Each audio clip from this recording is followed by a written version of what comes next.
ও আমার special chicken ভুনা হয়ে গেছে। মনে তো হচ্ছে চিকেনের কালো ভুনা করেছি। ওয়াও, এটা রুটি বা নান রুটি দিয়ে খেতে যা লাগবে না, আলহামদুলিল্লাহ।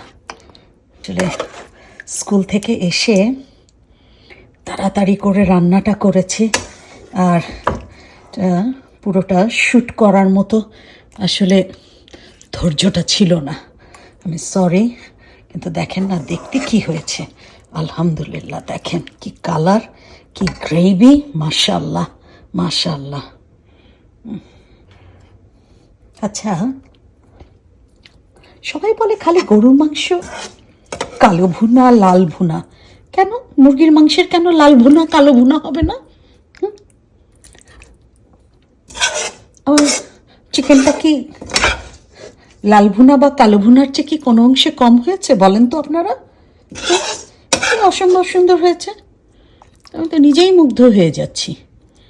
আমার নিজের রান্নায় আমি নিজেই পিঠে থাপ্পড় দিচ্ছি, সাবাস সাবাস বলে থাপ্পড় দিচ্ছি।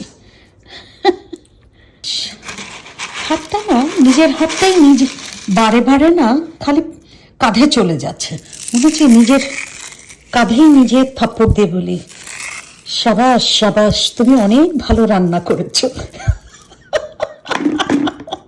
নিজের প্রশংসা নিজেই পঞ্চমুখ হয়ে যাচ্ছে। বলো, হয়েছে মুরগির লাল ভুনা বা কালো ভুনা? হ্যাঁ, আমার তো মনে হচ্ছে অসম্ভব ভালো হয়েছে। কি বলবো আর, দেখেন তো। ইস, মনে হচ্ছে না একটু নান রুটি বা পরোটা দিয়ে জম্পেশ বসে একটু খেয়ে নিই। ইচ্ছে করছে আপনাদের? এক গাল খেতে ইচ্ছে করছে? চলে আসেন, বাসায় চলে আসেন, আপনাদের সবার দাওয়াত থাকলো।